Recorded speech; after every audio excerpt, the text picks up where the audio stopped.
बिस्मिल्लाहिर्रहमानिर्रहीम, अस्सलाम वालेकुम। आप देख रहे हैं चौथा सुतून। मैं हूं जवाद फैज़ी। नाज़रीन, डेली बेसिस पे वही बातें करना पड़ रही हैं क्योंकि ख़ास साहब भी अपनी डगर से हट नहीं रहे और वतीरा वही का वही है, कभी मुल्की इदारों को, कभी शख्सियात को। और जब बात पंजाब और केपी के इलेक्शन की हो रही है तो उसमें भी ये इल्ज़ाम लगाए जा रहे हैं कि लाहौर में हमारा कारकुन मुबैना तौर पे कत्ल कर दिया गया। उस पर जनाब मोहसिन नकवी जो निगरान वज़ीर आला हैं, उन्होंने IG पंजाब ने और अपने रफ़का के साथ जनाब आमिर मीर और डॉक्टर साहब के साथ प्रेस कॉन्फ्रेंस भी की कि असल वाक़या हुआ क्या है। लेकिन फिर भी उधर से हम देखते हैं कि खान साहब भी, उनकी जमात के अकाबरीन भी, फवाद चौधरी साहब भी, वो मुसलसल इल्ज़ामात आयद कर रहे हैं। आखिर हम जाना कहाँ चाहते हैं? हमने गुज़िश्ता रोज़ भी कहा जब अबसार आलम साहब हमारे साथ थे और दीगर जय्यद सहाफ़ी के ततहीर का अमल जारी रहना चाहिए, हर शोबा ज़िंदगी में होना चाहिए, सहाफ़त में भी होना चाहिए। वो जर्नैल हों, वो जज हों, वो पार्लियामेंटेरियंस हों, वो ब्यूरोक्रेट्स हों, हर जगह पे ये होना चाहिए। कैसे होगा? लेकिन जब हम ये देखते हैं कि इल्ज़ाम पे इल्ज़ाम लगते चले जा रहे हैं और ये भी ख्याल नहीं रखा जा रहा कि इदारे, उनकी इज़्ज़त, उनका मकाम, ये इसमें कोई शक नहीं है कि हर शख्स आइन के ताबे होना चाहिए, हर इदारा आइन के ताबे होना चाहिए, कोई मावरा नहीं है। लेकिन इल्ज़ामात की सियासत आखिर कब तक चलती जाएगी? और प्रोग्राम के दूसरे हिस्से में बात करेंगे कि आफ्टर लॉन्ग टाइम वो जो उम्मत मुस्लिमा और उसमें चीन का किरदार हम देख रहे हैं कि ईरान हो, सऊदी अरब हो, जिनको बाहमी शीरो शकर होना चाहिए था। चले देर आयद दुरुस्त आयद, चीन ने उसमें कलीदी किरदार अदा किया। इसके साथ बात करेंगे कि पाकिस्तान के अंदर CPEC के मामलात, आपने चौथा सुतून की टीम को हमेशा ये देखा कि अगले महाजों पे हम रहे और आज भी कोशिश करेंगे कि CPEC पे भी बात कर सकें। लेकिन सबसे पहले लाहौर और पंजाब की बात करते हैं। हमारे साथ फ़ोन लाइन पे हैं निगरान वज़ीर इत्तलात और सकाफ़त जनाब आमिर मीर। बहुत शुक्रिया मीर साहब। ये क्या आज आपकी प्रेस कॉन्फ्रेंस भी हुई लेकिन इल्ज़ाम नहीं थम रहे, आपको नाम लेके कभी नकवी साहब का, कभी आपका, कभी जावेद अकरम साहब का, ये सिलसिला कहाँ जा रहा है मीर साहब? देखें, ये केस सॉल्व हो चुका है और सॉलिड इसमें डॉक्यूमेंट्री एविडेंस आ चुका है। जिन लोगों की गाड़ी से ये PTI का वर्कर जिले शाह टकराया था, वो लोग जो हैं पूरा वाकया सुना चुके हैं। ये एक एक्सीडेंट था और उसकी तफसील सामने आ चुकी है। अब आपको पता है कि चूंकि निगरान हुकूमत जो होती है उसे गैर सियासी समझा जाता है, लेकिन जब कोई सियासी जमात या उसकी क़यादत निगरान हुकूमत पर झूठे इल्ज़ामात आयद करना शुरू कर देती है तो उसका जवाब देना बनता है। मेरे ख्याल में तो खान साहब को अब अपना मुंह बंद कर देना चाहिए और ये फवाद चौधरी और दीगर जितने भी उनके लोग हैं, ये जो उनका बदतमीज ब्रिगेड है, इसको शर्म हया करनी चाहिए। ये लोग जो हैं ये तो इनका असल चेहरा बेनकाब हो गया है। ये हमेशा की तरह इन्होंने फिर एक हादसे को जो है अपने सियासी मकासद के लिए इस्तेमाल करने की कोशिश की है। इनको पता चल चुका था, वाकये की रात 8 की रात ही इनको पता चल चुका था कि ये एक कार हादसा है। और PTI के जो सेंट्रल पंजाब के वाइस प्रेसिडेंट हैं राजा शकील जमान, ये उनके लोगों के हाथों जिले शाह की मौत हुई है। लेकिन उन्होंने मोहसिन नकवी को फ्रेम करने के लिए खान साहब से बाकायदा मशवरे के बाद ये फैसला किया कि सियासी पॉलिटिकल माइलेज हासिल की जाए इससे और इसमें मोहसिन नकवी को मुलव्विस किया जाए। लेकिन जो पुलिस की इन्वेस्टिगेशन है उसने उनकी ये कोशिश जो है उसको नाकाम बना दिया।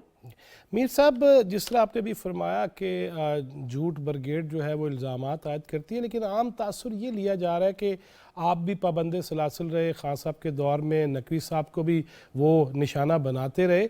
तो ये कहा जा रहा है, मीडिया पे भी सवाल उठते हैं कि शायद आप वो बदला ले रहे हैं। मीर साहब, ऐसा है कोई? किस चीज का बदला ले रहे हैं? क्या आपको पाबंद सलासिल किया गया हो, तुम गुस्सा काट रहे हो?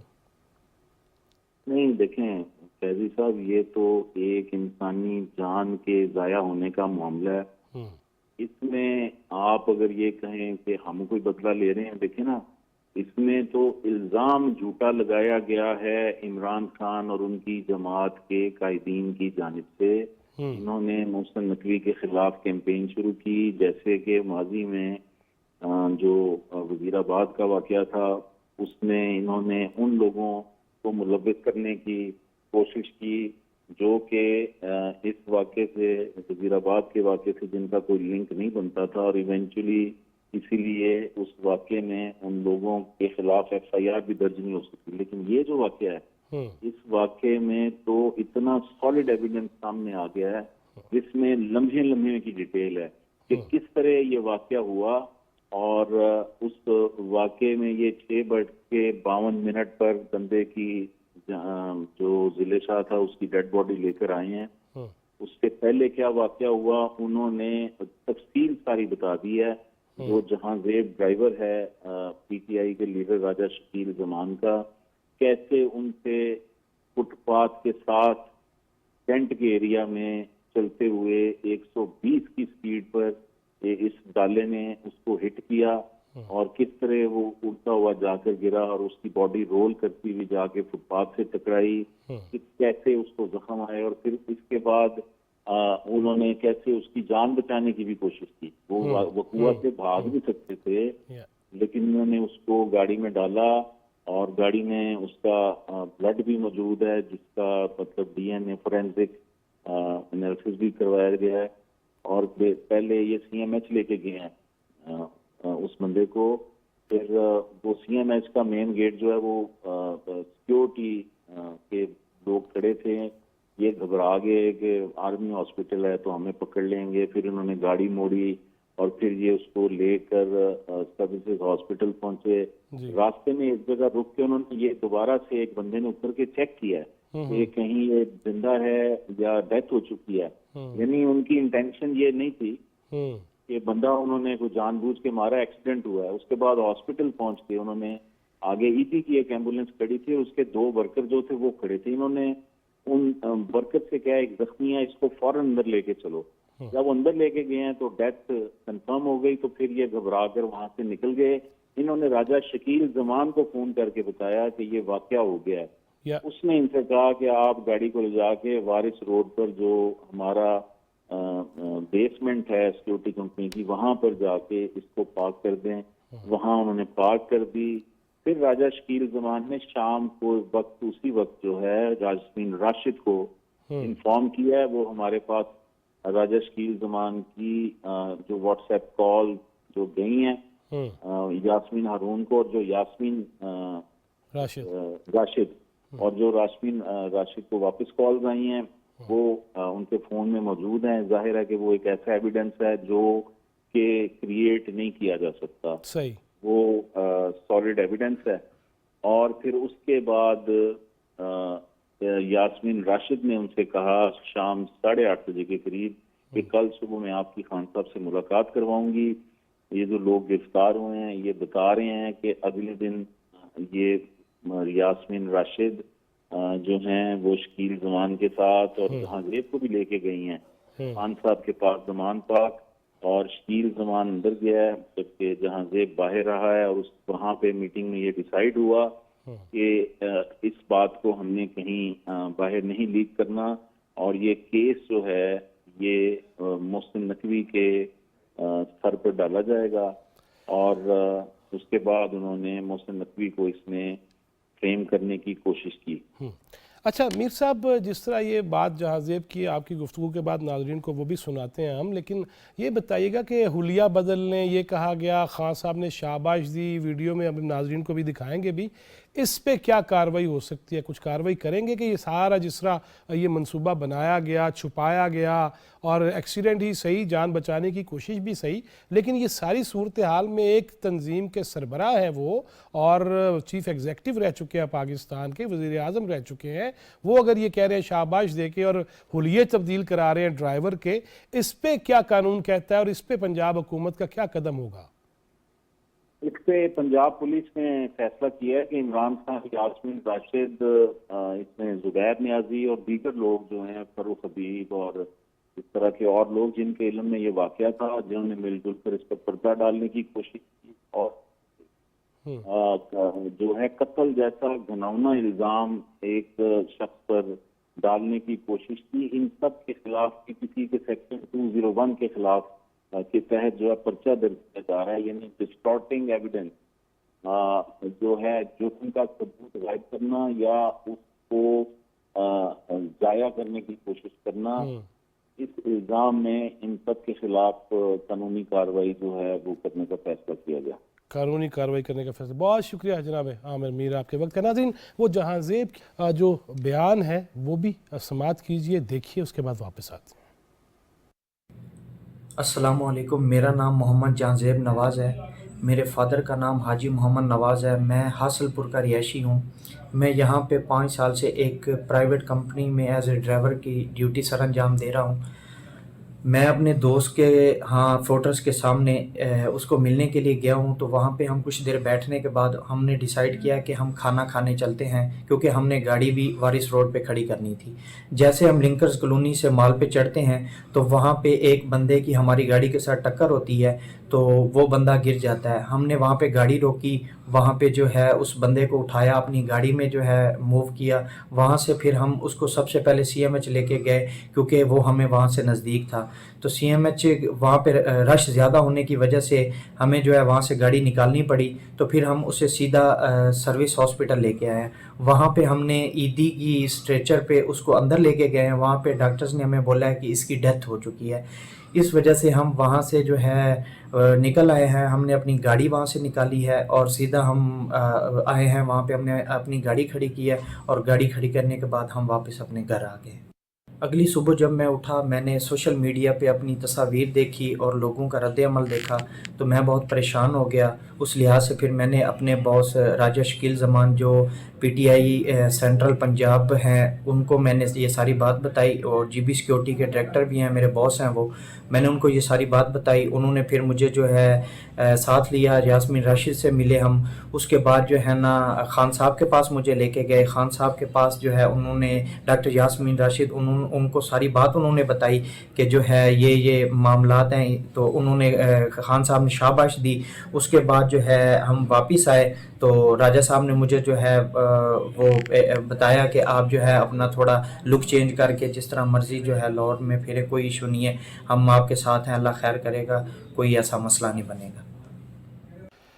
जी नाज़रीन, आपने देखा जहांज़ेब क्या क्या कह रहा है और किस तरह ऐसी शख्सियत जो मुल्क की वज़ीर आज़म रह चुकी है वो भी ये कह रही है कि शाबाश और हुलिया बदल लो और गायब हो जाओ चंद दिनों के लिए। ये सब कुछ क्या है? ये इस पर तो बात चलती रहेगी। KP के वहाँ के इलेक्शन कब होंगे, कैसे होंगे, और बड़ी तनकीद हो रही है गवर्नर साहब पे। लेकिन हम गवर्नर साहब से ही पूछ लेते हैं कि गवर्नर साहब सूरत हाल है क्या। जनाब हाजी गुलाम अली गवर्नर KP के हमारे साथ फ़ोन लाइन पे। अस्सलाम वालेकुम भाई साहब। वालेकुम अस्सलाम। भाई साहब, कैसे मिजाज है? खैरियत है? शुक्र अल्हम्दुलिल्लाह, आप कैसे? खैरियत जी, अल्लाह का शुक्र। भाई साहब, कब इलेक्शन होंगे और बड़ी तनकीद हो रही है PTI की जानब से आप पे, क्या सूरत हाल क्या है? कुछ हमारे नाजरीन को भी बताइएगा प्लीज।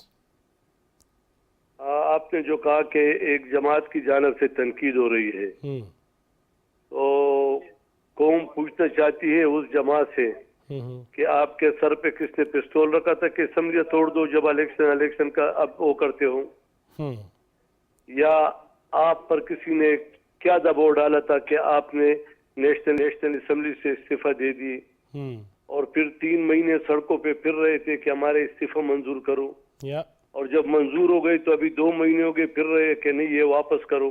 तो मुल्क से मजाक बनाना मेरे ख्याल में इस हालत में कि रियासत एक बहुत बड़ी मुश्किल में है, और रियासत जब मुश्किल में है तो तमाम सियासी जमातों का और कौम का ये फर्ज बनता है कि इस तरह के नारों और इस तरह के बयानात पर उनकी मजम्मत करे। आप देखें कि खुद ही एक चीज तोड़ दे और खुद ही कहे कि फिर इस तरह। और मैं आपको आज ये फिर कहना चाहता हूँ, ये तारीख की जो बातें हो रही है ना, मसलन सुप्रीम कोर्ट ऑफ पाकिस्तान ने भी, आप पैरा 11 अगर पढ़ ले तो उसमें कहा है कि इलेक्शन कमीशन सदर से और गवर्नर साहब से कंसल्टेशन करे, मशावरत करे। बात मशावरत की थी, और उससे पहले भी इलेक्शन कमीशन ने जिसको हमने खत लिखा था, उसके बदले में उन्होंने हमें खत लिखा था कि सूबाई हुकूमत से मशावरत करो। हमने सूबाई हुकूमत से मशावरत के लिए उसी इलेक्शन कमीशन का लेटर भेजा, और जब वो लेटर हमने भेज दिया तो इलेक्शन निगरान प्रोविंशियल गवर्नमेंट ने तमाम इदारों के सरबराहान को बुलाकर उनके साथ मशवरत की और उन्होंने तहरीरी तौर पर गवर्नर साहब को आगाह किया। तो क्या गवर्नर का ये फर्ज नहीं बनता है कि उनकी जो इलेक्शन कमीशन ने जो चीज मांगा था, मैं प्रोविंशियल गवर्नमेंट से जो मुझे मिला था मैं इलेक्शन कमीशन को दे दूं? तो इसलिए जो हमारी अभी मुलाकात हो गई थी पिछले हफ्ते और मंगल को फिर होगी, उसमें हमने बहुत डिटेल के साथ इलेक्शन कमीशन से बातें की और उन्होंने एक एक पॉइंट को बारीकबीनी से सुने भी, देख भी, नोट भी किया और इंशाअल्लाह ताला आप मंगल को देख लेंगे, ये मसला हल हो जाएगा। लेकिन मैं एक बार फिर आपको कहता हूँ जनाब कि ये जो लोग कहते हैं इलेक्शन इलेक्शन, ये इलेक्शन नहीं करेंगे। ये पहले से एक फिजा बना रहे हैं कि अभी भाई इस पंजाब के निगरान हुकूमत के नीचे हम इलेक्शन नहीं करते, आरओ जो ले लीजिए ये दानली करेगा, तो फिर किससे आरओ ले ले? इन्होंने इलेक्शन, ये बल्दियाती इलेक्शन इन्होंने किसके नीचे किए थे?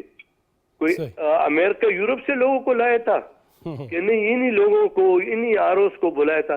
तो इस तरह के बयानात देना ये सिस्टम को मुतनाज़े बनाने के लिए है। इसलिए मेरा ये जिम्मेदारी भी नहीं, लेकिन कौम के लिए मैं कहता हूँ कि कौम, हमारे नौजवान, हमारे माए बहने, तमाम मकातब फिक्र के लोग जो है वो देख ले कि इस रियासत के साथ क्या हो रहा है। यानी वो तनकीद मुझ पे कर रहा है, आप कहते हैं, तो किस लिए तनकीद? क्या मैं वो बात ना करूं जिसकी जरूरत है? तो इसलिए हम कोशिश कर रहे हैं इंशाअल्लाह ताला इलेक्शन पुरअमन इलेक्शन हो और आजादाना मनसफाना इलेक्शन हो और पीटीआई से ये गारंटी लिया जाए कि ये फिर नहीं कहेंगे कि धांधली हो गई, क्योंकि उनका माजी देखो, जब इमरान खान साहब 8 हल्कों पे खड़े थे और उन्होंने एक हल्का हारा, बाकी जीत गए, तो कहते मेरे साथ धांधली हुई है। तो इस तरह का सिस्टम जो चलना है ना, हमें सियासी जमातों को शाइस्तगी दिखा रहे हैं। लाहौर में जो कुछ हो गया, अब कैंपेन के पहले दिन में अदलिया के साथ यकजहती मना रहे थे और सबको डंडे दिए थे, ये चीजें देखो, और फिर हम फोर्सेस को, इंतजामिया को मोरद इल्जाम ठहराएं। देखिए किसी सियासी जमात का 70 सालों में, 75 सालों में कोई ऐसा इवेंट बताए कि वो इलेक्शन कैंपेन में जा रहे हैं और उनके तमाम कारकुनों के हाथ में 6-6 फुट के डंडे हों। हाय साहब, वैसे आप पेशावर में बैठ के या दीगर लोग भी वहाँ पे जो आला दिमाग हैं वो क्या देखते हैं कि जब अदालत की बारी आती है तो खान साहब नहीं जाते, वो बीमारी का, बुजुर्गी की बात करते हैं, लेकिन इलेक्शन मुहिम चलाने के लिए, रैली के लिए वो तैयार हो जाते हैं? इस पर क्या सोचते हैं आप भी और आपके जो रफ़का भी और आम पीटीआई के वर्कर भी सोचते कुछ नहीं होंगे? वैसे देखिए सोचेंगे, देखो अदालतों का एहतराम ज़बानी नहीं, हम सब पे लाजिम है जी। इसने अपनी हुकूमत में निसफ असम्बली को जेलों में डाला, क्या नवाज शरीफ, क्या मरियम नवाज, क्या शहबाज शरीफ, क्या ख्वाजा आसिफ, क्या बाकी लोग जो है, हसन इकबाल साहब, बाकी जितने लोग क्या अदालतों में पेश नहीं होते थे? होते थे, यकीन। ये मकाफात अमल है, उन्होंने बहादुरी से मुकाबला किया और इंशाअल्लाह ताला ये जो कुछ कर रहे हैं कौम देख रही है। लेकिन मैं इससे, मेरा गरज नहीं, मैं कहता हूँ रियासत की मुश्किल को आसान बनाने के लिए तमाम सियासी जमातों को, उनके कारकुनों पर ये फर्ज हैन है कि वो रियासत के खिलाफ और हमारे इंतजामिया के खिलाफ उसको अपना दुश्मन ना बनाए और कैंपेन करे आजादाना तरीके से। और कैंपेन में भी मेरी अपील है, गुजारिश है, शाइस्तगी, अक़दार का दामन हम ना छोड़े। देखो हमारे सूबे की एक रवायात है और उस रवायात को अगर हम पामाल करेंगे तो वो लोग इससे फायदा लेंगे जिसकी वजह से हम कहते हैं कि इलेक्शन करना मुश्किल है। और अगर इस तरह एलिमेंट भी शामिल हो जाए कि जो लोग आपस में लड़े और इस तरह बयानात दे कि अनारकी पहले, तो फिर तो मुश्किल होगी। हाय साहब, ये फरमाइएगा, हमने कल भी अपने प्रोग्राम में ये बात की, आज भी मैं चाहूँगा कि जिस तरह इस वक्त मुल्क के अंदर कभी फ़ौज, कभी इदारे, अदलिया, मीडिया, पार्लियामेंट, उसके हवाले से जिस जिस अंदाज में गुफ्तगू की गई उलमा के बारे में और हर तबका फ़िक्र के बारे में, क्या ये फिर से तमाम तर शोबा हाय ज़िंदगी में ततहीर का अमल नहीं शुरू होना चाहिए? सबको सर जोड़ के इस पे कोशिश नहीं करनी चाहिए? देखिए, कोशिश करनी चाहिए, लेकिन जो लोग ये करते हैं ना, बिलाखिर कौम उनको नाकाम बनाएंगे। देखिए, ये रियासत के खिलाफ कोई भी अगर एलिमेंट है, कोई सोच है, इंशाअल्लाह ताला पाकिस्तान के लोग रियासत के साथ है, अपने इदारों के साथ है, अपने पुलिस के साथ है, फौज के साथ है।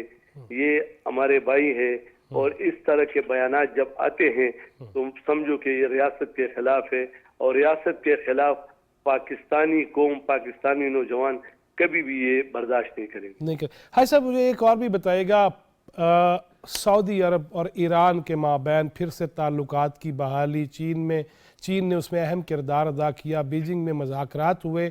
बतौर मुसलमान हम ये समझते हैं कि पूरी उम्मत मुस्लिमा जिसमें वाहिद है, लेकिन ये जो दरारें थीं अब ये ख़त्म हो रही हैं। इसको कैसा देख रहे हैं उम्मत मुस्लिमा के लिए, हमारे पड़ोस के लिए? ईरान भी अगर मुस्तहकम होता है, सऊदी अरब में भी जो आपस में ये फ़िरका वारियत वाले मामले थे, चोई निसार साहब पहले बड़ा ऐसा कहते रहे कि पाकिस्तान को वो मरकज़ बनाया गया उस जंग का, अब कैसे देख रहे हैं? कितना खुशाइंद है और इससे क्या क्या उम्मीदें और तवक्कुआत रखनी चाहिए? देखिए, हम तो ये कहते हैं कि किसी इलाके में भी दो फरीकैन की दुश्मनी और दोस्ती में बदल जाए तो हम खुशी का इजहार करते हैं। और ये तो दो मुल्क और फिर सऊदी अरब, क्योंकि मुसलमानों का उनके साथ एक ईमानी लगाव है, मरकज़ो महवर है। अरब पाकिस्तान हमारा उनके साथ एक बहुत गहरा रिश्ता है, और ईरान हमारा पड़ोसी मुल्क है। अगर इन दोनों के दरमियान चीन भी हमारा इस तरह दोस्त है कि उसकी दोस्ती पाकिस्तान के साथ ये समंदर से गहरी है और हिमालय से बुलंद है, तो उन्होंने जो किरदार अदा किया, मैं कहता हूँ कि इस पर हम उनका शुक्रिया अदा करते हैं। और पूरी दुनिया के अगर किसी के आपस में इस तरह मुश्किलात है तो इस तरह सुपर पावर्स को किरदार अदा करना चाहिए। आखिरी बात आई साहब आपसे पूछना चाहूँगा, जिस तरह लाहौर में रैली की बात होती है, अगर KPK में ऐसे ही जलसे जुलूस निकालने की कोशिश की गई और खुदा ना खास्ता कोई ऐसा वाक़या हो जाता है तो कैसे निपटेंगे? देखिए, मैं कहता हूँ कि ऐसा वाक़या पेश ही ना आए। निमटना भी देखो अच्छी बात नहीं है। ये सियासी जमातें, उनके कारकुन, आप खुद ही ये फैसला करें कि एक जमात अपने कारकुनों को किस लिए इस्तेमाल कर रहा है, कि क्यों इस्तेमाल कर रहा है। तो इंशाल्लाह इस तरह वाक़या नहीं होंगे। हम कोशिश करेंगे कि इंतखाबात जब हों तो पुरअमन माहौल में। आज साहब ये भी लगते आज बताते जाइएगा कि खान साहब कहते हैं मुझे मिल लें, अहम शख्सियात मुझसे मिल लें, मिल नहीं रहे, बेबसी भी है, इस पे क्या कहेंगे? देखिए, ये बस वो आपस में समझते हैं। जब एक वक्त था असम्बली में तो ये कहता था कि मैं किसी से हाथ नहीं मिलाता हूँ। मुकाफात अमल है, ये तो अल्लाह ताला का फैसला है। मुकाफात अमल जो है ना, वो जो बोयोगे वो काटोगे। तो मेरे ख्याल में आज भी अगर हम अपने गलतियों का एहसास करके आपस में हाथ मिला ले और मुल्क की तरक्की, खुशहाली और ये जो हमारे माशी हालात है, जो हमारे सियासी मुश्किलात है, रियासत को जो दहशतगर्दी के मुश्किलात है, इसके खात्मे के लिए तमाम सियासी जमातों को एक होना चाहिए। एक होना चाहिए। बहुत शुक्रिया जनाब हाजी गुलाम अली आपके वक्त का। नाज़रीन, गवर्नर KPK हमारे साथ थे। जी नाज़रीन, जिस तरह गवर्नर KPK ये फरमा रहे थे कि सबको मिलजुल के, इसी तरह बात अगर ये करें कि एक अरसा हमने ये देखा कि पाकिस्तान के अंदर भी ये खेल खेला गया फ़िरका वारियत का, और उसमें शिया सुन्नी और फिर तशद्दुद आमेज़ मुज़ाहरे, फिर उसमें गुफ्तगू, खिताबात, ये सारी चीज़ें हमने देखी। लेकिन अब बीजिंग के अंदर ये खुशखबरी हमें वहाँ से सुनाई दी कि ईरान और सऊदी अरब, जिनके सफारती ताल्लुकात भी मुनक़ते थे, और फिर बहुत ऐसी ऐसी गुफ्तगू जिसके असरात यकीनन पूरी दुनिया पे और पूरी मुसलमान दुनिया पे भी पड़ते हैं। एक ऐसा इलाका जिसकी मशहूरी ये थी कि जब भी ख़बरें हम बचपन से सुनते आ रहे थे और फिर जब ख़ुद हमने रिपोर्टिंग शुरू की तो तब भी देखा कि गिलगित में जी आग लग गई है, कर्फ्यू लग गया है। लेकिन अब जब ये सब कुछ हो रहा है, एक तरफ CPEC है, एक तरफ पाक चाइना ताल्लुकात हैं, दूसरी जानब सऊदी अरब ईरान, उनके ताल्लुकात अगर बेहतर होते हैं और अल्लाह करे बेहतर हों तो फिर पाकिस्तान पे उसके क्या असरात होंगे, इसी पे गुफ्तगू करेंगे। साबिक वज़ीर आला गिलगित बल्तिस्तान मुस्लिम लीग नून के मरकज़ी रहनुमा जनाब हाफिज़ हफीज़ुर रहमान हमारे साथ हैं। अस्सलाम वालेकुम हाफिज़ साहब। वालेकुम अस्सलाम। भाई साहब कैसे हैं आप? खैरियत हैं? जी अल्लाह का शुक्र, आप ठीक हैं जी? खैरियत से हैं अल्हम्दुलिल्लाह। जी। हाफिज़ साहब कैसे देख रहे हैं सी पैक पे? आपने देखा, हम भी आपके कदम ब कदम चले भी, जब आप वज़ीर आला थे, खंजराब टॉप पे भी और फिर गिलगित के अंदर भी, और चीन और पाकिस्तान के जो मिसाली ताल्लुकात हैं उसमें भी हमने बहुत मजबूती लाने की कोशिश की, लेकिन पिछला कुछ अरसा जो गुजरा PTI की हुकूमत का, उसमें हमने देखा कि वो चीज़ें नहीं हो सकी। इसके साथ साथ हाफिज़ साहब सऊदी अरब और ईरान के माबैन ताल्लुकात की बहाली, सफारतकारी, इसको कैसे देख रहे हैं, और चीन का इसमें जो अहम किरदार है उसको किन अल्फाज में बयान करेंगे? और फिर साहब आप बखूबी जानते हैं कि चाइना पाकिस्तान की जो स्ट्रेटेजिक ताल्लुकात हैं, फिर उसकी वजह से अल्हम्दुलिल्लाह पाकिस्तान को हर मुश्किल वक्त उनकी सपोर्ट रही है। उसके बाद जो सीपैक के जैसे आपने जिक्र किया, जिसका फेज बंद था इंफ्रास्ट्रक्चर और पावर सेक्टर का, और वो इसी हद तक ये समझ लें कि 70% आपने वो मंजिल हासिल कर ली। यानी जो सड़कों का नेटवर्क था पूरे मुल्क में, ग्वादर से लेके गुजरात तक, आज अल्हम्दुलिल्लाह नेटवर्क बन गया। दूसरा जो है वो उसके बाद सेकंड की वो अनसी वो भी मंसूबे दोनों सेक्टर में आप देखें तो इधर ज्ञान भाषा डैम भी बन रहा है, धातु भी बन रहा है। और अब उसका तीसरा फेज जो था वो यही था कि आपने जो है वो इंडस्ट्रियल जोन बनाए।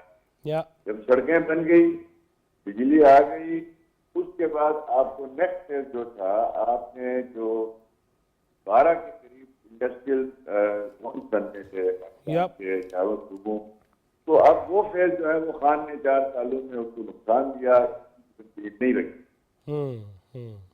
अब मैं समझता हूँ कि उसका अगला फेज है, चाइना ने सऊदी अरब और ईरान के दरमियान जो मामला बेहतर करने के लिए अपना एक तारीखी किरदार अदा किया है। उम्मीद है कि अगर इसी तरह ये बातचीत आगे बढ़ती है दोनों मुल्कों के, सुना अगले महीने भारत खाने खुलेंगे, सऊदी अरब से ईरान का और सऊदी अरब का, तो ये मुस्लिम वर्ल्ड के लिए भी बहुत बड़ा, इसके साथ साथ हमारे हिस्से में, क्योंकि हमारे हमारे बड़े तरीका ताल्लुक है, सऊदी अरब हमारा जो है वो हमेशा मुश्किल वक्तों का साथ देता है, अरबैन शरीफैन की वजह से एहतराम भी है। और ईरान के साथ आपका इतना लंबा बॉर्डर है, आप गैस का मुआहदा करते हैं इंटरनेशनल सेक्शन की वजह से वो पूरा नहीं कर पाते, कोई ऑफिशियल ट्रेड ईरान के साथ हमारी नहीं है। तो अब अगर ईरान, चाइना, पाकिस्तान, ये सऊदी अरब, इनका नेक्सस बनता है तो मैं समझता हूँ इस खित्ते में गुर्बत का खात्मा भी हो सकता है, एनर्जी का मुतबादिल भी वहाँ मौजूद है, और दोनों मुल्कों में वसी तर सरमायाकारी की मौके पाकिस्तान के अंदर जो है वो पोटेंशियल है। और सऊदी अरब के मामला बेहतर होने से आप जो आलम इस्लाम के अंदर एक तस्कील की ब्लॉक वाइज, तो वो भी बेहतर होगी। मैं समझता हूँ और ये बात मुकदमा है कि दुनिया भर में यूरोप ने अगर तरक्की की है तो आइसोलेशन में नहीं की है, किसी एक मुल्क में नहीं, उसके रीजन सबको खाना पड़ता है। तो चाइना अब अपनी उस पॉलिसी के तहत चल रहा है कि वो रीजन के अंदर जो है वो हमारे तरक्की हो, तो पाकिस्तान में भी हो, ईरान में भी हो, और ताकि ये पूरा रीजन जो है वो आपस में कनेक्ट हो और दुनिया में किरदार अदा करे दुनिया अपने हितों के लिए। तो मैं समझता हूँ ये बड़ा एक तारीखी कदम है और हमको दुआ करनी चाहिए अल्लाह पाक वो दिन दिखाया ईरान ने सऊदी अरब का सिफारतखाना खुले और सऊदी अरब ने ईरान के सिफारतखाना। और ये फिरकावाराना बदकिस्मती से कुछ लोग इसको रंग देते हैं, वो भी हमेशा के लिए खत्म होगा।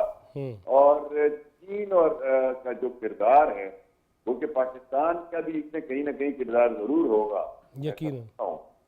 और वो हम आजकल अपने मामला में इतने फंस गए कि जाए कि हम बाहर के मामला में जा सकें।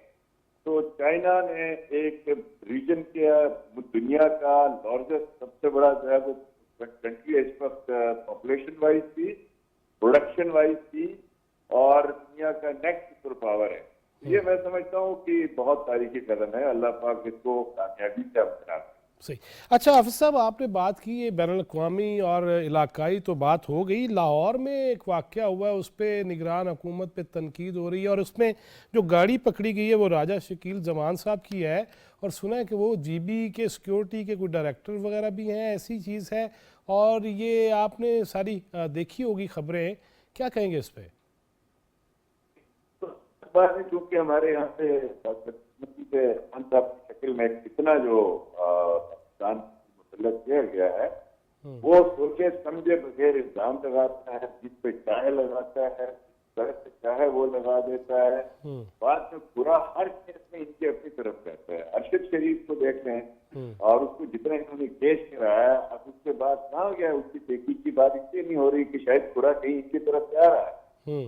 और उसके अलावा आपको ये जो वाकया है, कल से इंतहाई अफसोस हुआ कि एक इंतहाई जिम्मेदार और नेशनल लीडर का ये रवैया कि अपने कारकुन का वाकया क्या हुआ उसके नोटिस में, इल्म में, उसके बावजूद उन्होंने 50 गवर्नमेंट और 50 पुलिस और हमारी इंटेलिजेंस इदारों पर इल्जाम लगाया। तो ये इनका वतीरा है। अफसोसनाक बात यही है कि अब खान साहब गिलगित बल्तिस्तान को और इस यहाँ की कठपुतली हुकूमत को अपने इक़्तिदार के लिए किस तरह से इस्तेमाल कर रहा है। अच्छा, वैसे हाफिज साहब ये बताइएगा, जिस तरह पंजाब और केपी के हुकूमतें उन्होंने ख़त्म की हैं, वैसे आज़ाद कश्मीर और जीबी में भी नहीं चाहिए था कि मुकाओ के साथ वहाँ से भी जा रहे हैं, दोबारा इलेक्ट होंगे? देखिए, अगर गिलगित बल्तिस्तान में तो इमरान और यूनिया किसी का कोई कल्चर यहाँ मौजूद नहीं है। अगर यहाँ कल इलेक्शन होता है तो शायद इनको एक सीट भी नहीं मिल सकती है, आज़ाद कश्मीर में भी और गिलगित बल्तिस्तान। इसलिए इन्होंने ये दोनों असम्बलियां बरकरार। आज 40 जवान जो है वो कल लाहौर जमान पार्क रवाना किए गए यहाँ से पुलिस से, ठीक है जी।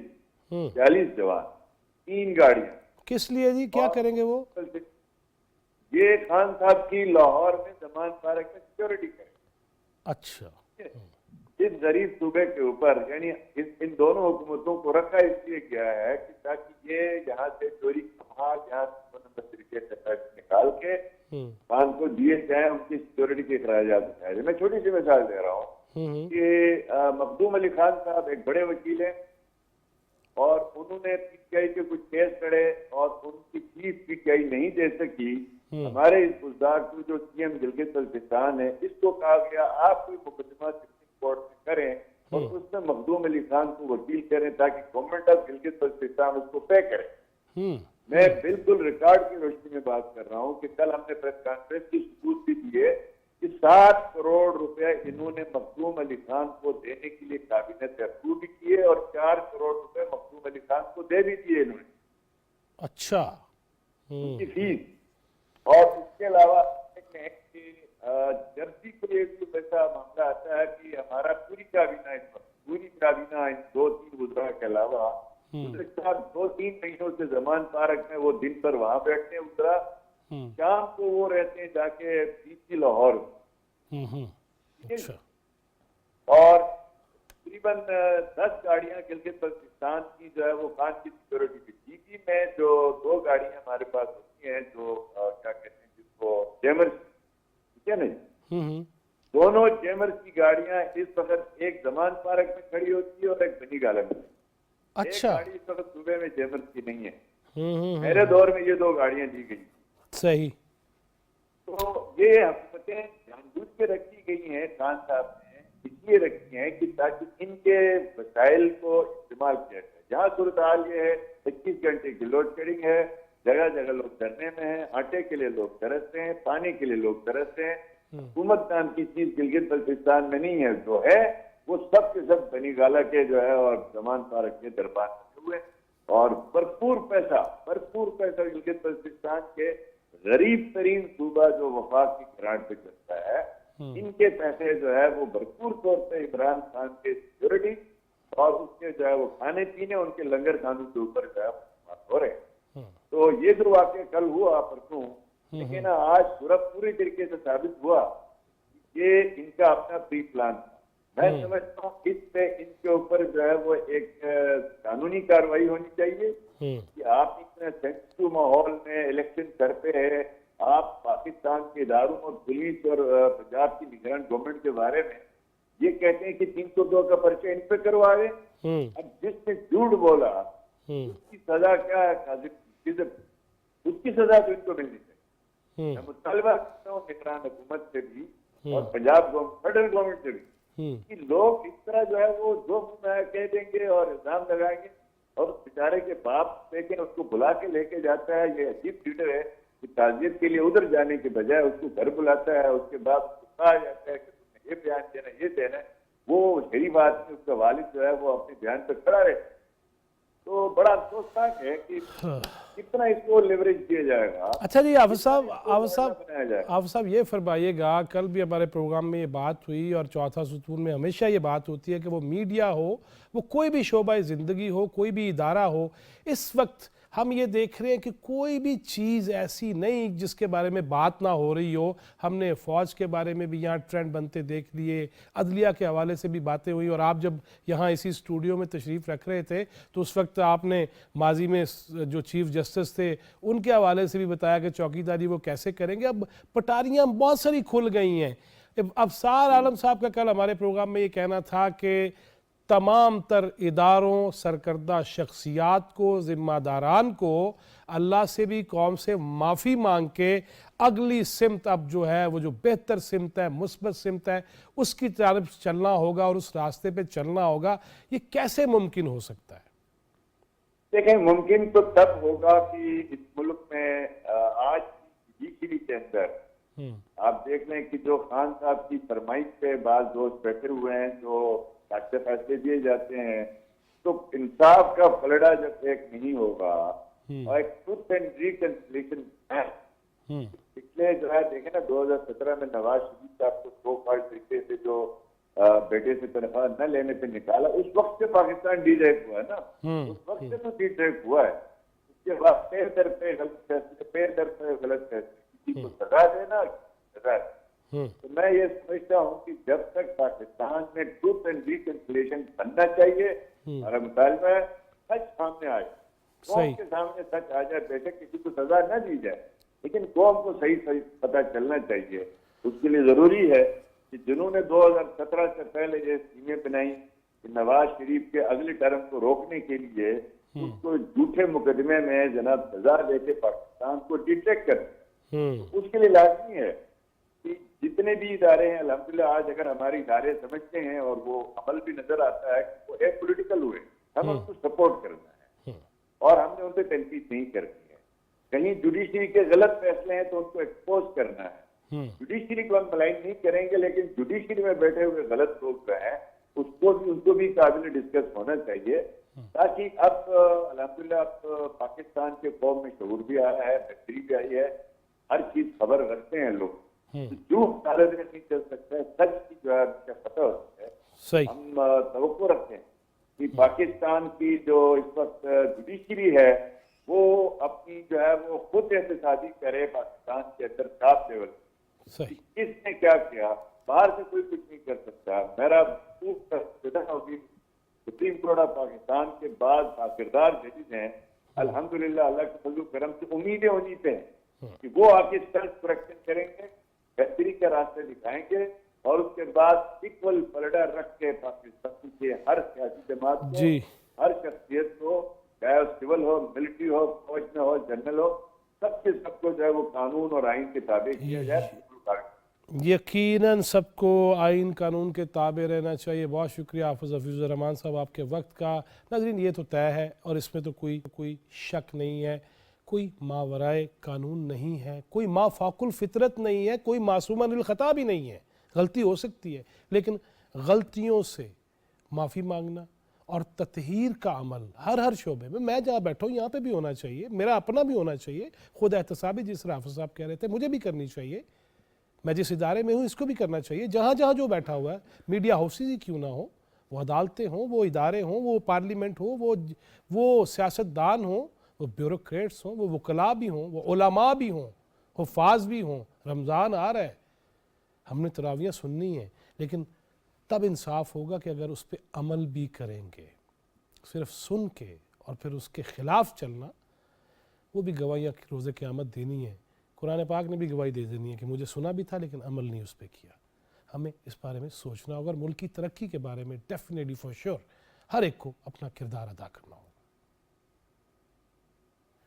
इसी तरह नाजरीन, हम सीपैक की बात हो रही है, चीन के किरदार की बात हो रही है, ईरान सऊदी अरब के मामलात में बेहतरी की बात हो रही है, तो ख़ुद सी की इस वक्त सूरत हाल क्या है, कैसे अभी चंद दिनों में ग्वादर इंटरनेशनल एयरपोर्ट का इफ्तिताह भी होने जा रहा है और हमने आपको माजी में वो दिखाया भी था कि ये जगह है और ग्वादर में क्या क्या चीज़ें हैं। अब तो मज़ीद तरक्की हो भी गई होगी और होगी इंशाअल्लाह।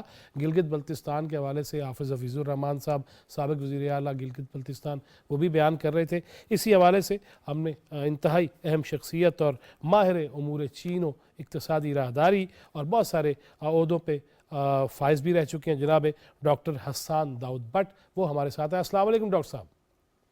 अस्सलाम वालेकुम सर, आप कैसे हैं? जी अल्लाह का शुक्र। डॉक्टर साहब आप खैरियत से हैं? जी शुक्रिया, thank you so much. Welcome sir. But साहब ये फरमाइएगा डॉक्टर साहब के इक़्तिसादी राहदारी अगर आज की बात की जाए till today where we are standing और क्या हो रहा है, और उसके साथ साथ ये जो ईरान सऊदी अरब के ताल्लुकात को बेहतर करने में चीन का किरदार सामने आया है, इसको पाकिस्तान के लिए, इलाके के लिए और बहैसियत मजमूई किस तनाजुर में देखेंगे और कितनी उम्मीद और खुशी होनी चाहिए उम्मत मुस्लिमा में भी? जी बहुत शुक्रिया। और जब भी मैं आपके साथ और आपके प्रोग्राम में इंटरेक्शन होती है तो आप बहुत ही इम्पोर्टेंट सब्जेक्ट को हाईलाइट करते हैं। देखिए आज और गुज़िश्ता कुछ दिनों में जो हुआ है विद रिस्पेक्ट टू ईरान और सऊदी अरेबिया और जिसमें चाइना का जो किरदार है, ये मेरा ख्याल है उन तमाम नेसेयर्स के लिए जो सीपैक के अगेंस्ट बोलते थे, जो बेल्ट एंड रोड इनिशिएटिव को बोलते थे, जो रीजनल कनेक्टिविटी के बारे में बोलते थे, उन सबको उनका जवाब मिल गया है। मैं तकरीबन पिछले 10 साल से, जब आज 10वां साल हमारा हो रहा है सीपैक को और बेल्ट एंड रोड इनिशिएटिव को, मैं उस वक्त से ये बात कह रहा हूँ क्योंकि नेचुरली मुझे मौका मिला इस प्रोजेक्ट के पीडी होने का और इसके अलावा इससे एसोसिएटेड प्रोजेक्ट्स पे काम करने का। मुझे इसमें कोई शक नहीं था कि पाकिस्तान का किरदार किसी भी रीजनल कनेक्टिविटी, किसी भी रीजनल इनिशिएटिव में बाहर नहीं रह सकता। सही, ये हमें अगर इस पे शक हो तो हो, लेकिन मेरा ख्याल है हमारे ब्रादर ममालिक जिसमें चाइना सरफहरिस्त है, सऊदी अरेबिया है और हमारे नेबरिंग कंट्रीज हैं, उनको इस चीज में बिल्कुल शक नहीं है। हम अक्सर अपने ही गलतियां निकालते रहते हैं, सेल्फ क्रिटिकल फेज में रहते हैं। मेरा ये ख्याल है कि जो चाइना पाकिस्तान इकोनॉमिक कॉरिडोर है as part of belt and road initiative, ना सिर्फ ये पाकिस्तान की तरक्की के लिए इम्पोर्टेंट है, ये आप देखिएगा कि इससे अफगानिस्तान जैसे लिंक होगा और अब लिंक होगा, चाहे कुछ भी हो जो बेल्ट एंड रोड इनिशिएटिव है उसके नतीजे में। और मैं बहुत कीनली अब ये देख रहा हूं कि आगे जो बेल्ट एंड रोड फोरम होने वाला है, जो इस साल होना है और 10 साल की उसकी सेलिब्रेशंस है, उसमें आप देखेंगे कि Saudi Arabia, Iran, Turkey, Russia, Pakistan, Afghanistan और सेंट्रल एशियन रिपब्लिक भरपूर तरीके से आगे आएंगे। अच्छा, अब हमने यहाँ से आगे क्या करना है? अब यहाँ से हमें जवाब तो मिल गया है कि ये बहुत इंपॉर्टेंट है और इस तरह चाइना का रोल ना सिर्फ इस रीजन पे बल्कि ग्लोबल पॉलिटिक्स में आ रहा है जी। और मैं आपके प्रोग्राम के तवज्जुह से तमाम स्कॉलर जो रीजनल कनेक्टिविटी और ग्लोबलाइजेशन पे काम करते हैं, मैं तो एक प्रैक्टिशनर हूँ, बट मैं उन तमाम स्कॉलर से कहता हूँ और जो अक्सर एक सेल्फ क्रिटिकल मोड में रहते हैं कि वो चाइना का ग्लोबल डेवलपमेंट इनिशिएटिव और ग्लोबल सिक्योरिटी इनिशिएटिव जो अभी हाल ही में उन्होंने इसका कॉन्सेप्ट पेपर दिया है, उसको बहुत गौर से और उसमें देखें कि किस तरह पाकिस्तान का रोल, उसमें अफगानिस्तान का रोल, रीजनल कनेक्टिविटी और इस हद तक ये इन्वायरमेंट डिग्रेडेशन और क्लाइमेट चेंज को भी उन्होंने पॉवर्टी और सिक्योरिटी से लिंक किया है। बिल्कुल ठीक। और पाकिस्तान एक ऐसा मुल्क है जो इस वक्त क्लाइमेट चेंज और उसके नताइज की मदद से सबसे ज्यादा इफेक्टिव है और यहाँ पे पॉवर्टी बड़ी है उसके नतीजे में जो फ्लड्स आए। अच्छा, अब हमने आगे ये करना है, हमें नजर आ रहा है कि ग्वादर इंशाल्लाह हमारा इस साल प्रोबेबली इसी महीने जी बहुत जल्द इसकी इनॉग्रेशन हो जाएगी, फ्लाइट टेस्टिंग मुकम्मल हो जाएगी और फुली ऑपरेशन हो जाएगा। हमारा वेस्टर्न कॉरिडोर बढ़ रहा है तेजी से, हमारा कोस्टल डेवलपमेंट हो गई है। अब हमने 3 चीजों पे काम करना है। जी एक चीज ये कि हमने कोस्ट के अलोंग जो भी टाउन्स हैं उनकी कनेक्टिविटी और उनको टूरिज्म हब की तरफ लेके जाना है। या दूसरा ये कि हमारी जितनी बॉर्डर पोस्ट है, चाहे वो तोरखम हो, चाहे वो गुलाम खान हो, चाहे अंकुर अड्डा हो या बलूचिस्तान में, उनमें अपनी एफिशिएंसी को थ्रू टेक्नोलॉजी इंप्रूव करना। बिल्कुल ठीक। तीसरा काम हमने ये करना है कि हमने रीजनल इनिशिएटिव फोरम, जिसके हम मेजर प्लेयर हैं, जिसमें एससीओ शामिल है, बीआरआई शामिल है, यस सार्क शामिल है, उसमें अपनी जो भी हम पार्टिसिपेशन करें भरपूर तैयारी के साथ करें। ये नहीं है कि हम रेटरिक की बात करते रहें और हम बड़े बड़े दावे करते रहें और प्लानिंग उसके अंदर ना हो। यस तो आई थिंक भरपूर प्लानिंग के साथ हमें आगे जाना पड़ेगा। आज से हम देखें, और मैंने जिस दिन Xi Jinping, president Xi Jinping का दौरा हुआ था सऊदी अरेबिया में, जी तो मैंने तभी ट्वीट किया था कि ये एक बहुत इम्पोर्टेंट दौरा है, इसका इम्पैक्ट 3 से 6 महीने में नजर आएंगे और पाकिस्तान को अभी से स्पेशली थर्ड पार्टिसिपेशन का जॉइंट वर्किंग ग्रुप जो है, जो सीपे के अंडर है, उसको मुकम्मल तौर पे फाल कर देना चाहिए। तमाम स्टेक होल्डर बैठ के अपने डिलीवरेबल सेट करने चाहिए, चाहे वो गवादर के अंदर रिफाइनरी हो, चाहे वो थर्ड पार्टी इन्वेस्टमेंट हो अलोंग द कोस्ट या वेस्टर्न कॉरिडोर। बहुत जरूरी। देखिए, मैं आपको एक छोटा सा एक बात बताऊं, सीपेक के लोग मुझसे पूछते हैं कि क्या फवायद है। आपने हकला डीआई खान रोड या इस्लामाबाद डीआई खान पोर्ट बनाई, उसके नतीजे में तकरीबन 2 बिलियन की पाकिस्तान से इन्वेस्टमेंट डीआई खान जैसे एरिया में गई, जो कि इतना वेल डेवलप नहीं। इसके अलावा अब हम एग्रीकल्चर की डेवलपमेंट की बात कर रहे हैं, साइंस एंड टेक्नोलॉजी की बात कर रहे हैं, या तमाम शोबाजात में कर रहे हैं। डॉक्टर साहब, चूंकि वक्त इतना नहीं है, मैं माफ़ी चाहता हूँ, आपसे तफसीली बात मैं करना चाहूँगा। स्टूडियोज़ में आप तशरीफ़ लाइएगा, इसमें कोई शक नहीं है कि हम हर शोबा ज़िंदगी में तरक्की चाहते हैं, अमलन कुछ करना पड़ेगा। डॉक्टर साहब बिल्कुल ठीक कह रहे थे कि खाली बातों से या सिर्फ ट्वीट करने से या ऐलान करने से मसले हल नहीं होंगे। कैपेबल होना पड़ेगा हर बंदे को अगर समरात हासिल करने हैं। अभी गवादर की बात हुई, इंटरनेशनल एयरपोर्ट, मैं और अब्दुल मजीद अराई साहब हम जब गए ऐसी जगहों पे, तो हमने ये भी देखा कि क्या क्या चीज़ यहाँ बन सकती है। एक नुक्ता फिर मैं हमेशा ये कहता हूँ, जिस गवादर को आपने 1947 में पाकिस्तान बनने के बाद, अभी नाबालग बच्चा था, आपने पैसे दे के ख़रीदा हो, 1954 से मामला शुरू होता है, 56-58 में जाके हम वो अपने हिस्से में कर लेते हैं। 1958-57 के बाद 2023 किसने रोका हमें इस तरक्की से? साजिशें दुश्मन करता है, बचना हमने खुद है, उनका मुकाबला करना है। सबसे फिर यही दरख्वास्त है खान साहब आपसे भी, हर एक से खुदारा इस मुल्क का सोचा जाए, खुदारा इस मुल्क की जो आने वाली नस्लें उनका सोचा जाए। अल्लाह ताला हमें पाकिस्तान की खिदमत की तौफीक दे और आसानियाँ तकसीम करने वाला बनाए। जवाद फैज़ी चौथा सुतून टीम को इजाज़त दीजिए। अल्लाह निगहबान।